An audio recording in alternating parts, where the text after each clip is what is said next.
This kid came up to me and goes, "Oh yeah, I know who you are. You're Ron English from New York and blah, blah, blah, and I like your art." And I'm like, "Well, what are you doing here?" And he goes, "Oh, my father's Donald Judd, and he's having a big show." And I'm like, "Oh my God, your father's fucking Donald Judd. Oh, that's so cool." And he goes, "Oh yeah, you know, my father wishes you were dead. He thinks you're ruining the art world." And I'm like, God.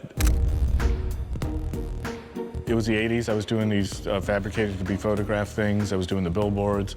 One thing I hated was pop art. I didn't like it. And then there's a weird thing that I do sometimes where if I hate something, like if I hate a certain artist, I'll go to a party and then I'll defend that artist.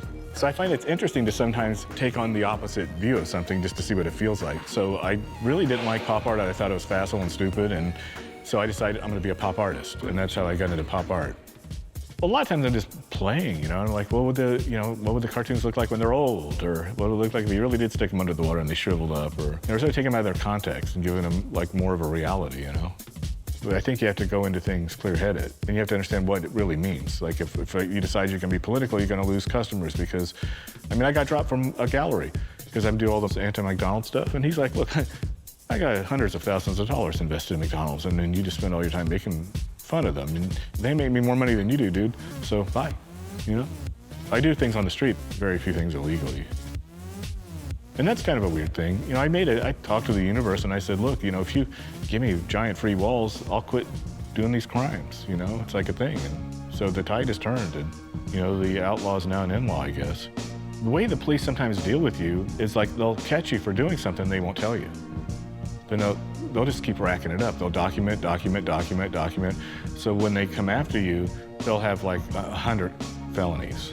And then they'll slam them all on you at the same time. And then it kind of gets rather hopeless. Matter of fact, the very first time I got arrested was like back in '84. And I'm like, "Well, you know, okay, so I did like 8 billboards and today and yada yada." And they're like, "Yeah, this ain't your first time at the dance, dude. You've done millions of dollars of damage to our billboards. You ain't a joke to us." It was weird to always think that any day, you know, I didn't know if I was going to the studio today or if I was going to jail today. And I spent most of my adult life like that. So, you know, once I stopped, you know, I started feeling better, and I'll probably live a little longer. A guy made a movie about me, The Art and Crimes of Ron English. And so in the movie, I said, I'll let you make the movie about me, but at the end of the movie, I want to say I don't do billboards anymore.